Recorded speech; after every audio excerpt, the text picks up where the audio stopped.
Hi, my name is Marlene Franco and I'm with GardeningTheOrganicWay.com. And I often get asked, should I go with a raised bed or should I just plant straight into the ground? I will be answering that next. I'm pro the bed, especially for the home gardener. Whether you line it with wood or not, the idea of a raised bed gives you tremendous benefits. First of all, you can plant much earlier in the spring. Easily start about 2 weeks earlier because the bed's going to drain quicker. Secondly, you're actually never going to be walking on this bed, which means that the ground is going to be fluffier. So a lot of the root crops will then be able to grow quite nicely. In addition to that, you'll have better aeration because by not walking on it, then you're not compacting that soil. And you'll be able to add lots of organic matter and keep the bed very, very fluffy. So as a consequence of that, because of the fact that the bed will have better aeration and be fluffier, you'll be able to plant those vegetables a lot closer.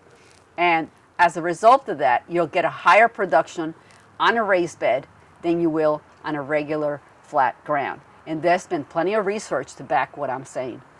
Therefore, for me, the raised bed is the way to go.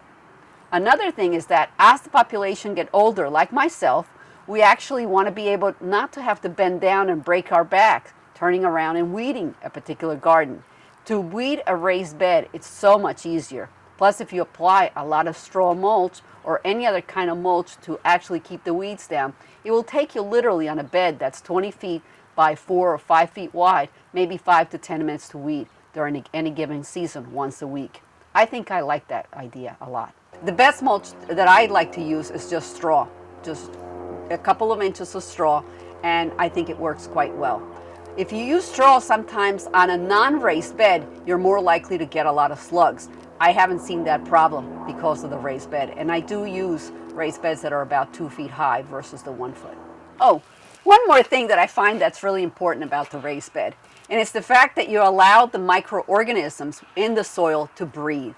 And by that, I mean all the things that you really can't see, whether it's your fungi or your actual bacteria. As you add the organic matter, and if you utilize some compost tea, it gives you an opportunity to actually increase that bacteria in such high numbers that you will not be buying any kind of fertilizer, but rather you'll be able to, totally be self-sufficient when it comes to gardening on a raised bed. And I think that it really lends itself to be able to do that, and for the actual organisms to grow. And eventually you'll be able to see lots of worms in the raised bed. So enjoy it. One of the few advantages of the raised bed, of course, is the fact that you do have to water a little bit more often sometimes, or use mulch, because there is a lot more evaporation and it does warm up faster. But aside from that, I really don't see any other disadvantage. Thank you for watching, and feel free to go to GardeningTheOrganicWay.com to follow us through any of the social media channels that we have, and also subscribe to the YouTube channel and see many of the other videos that we have that appear before you. Thank you.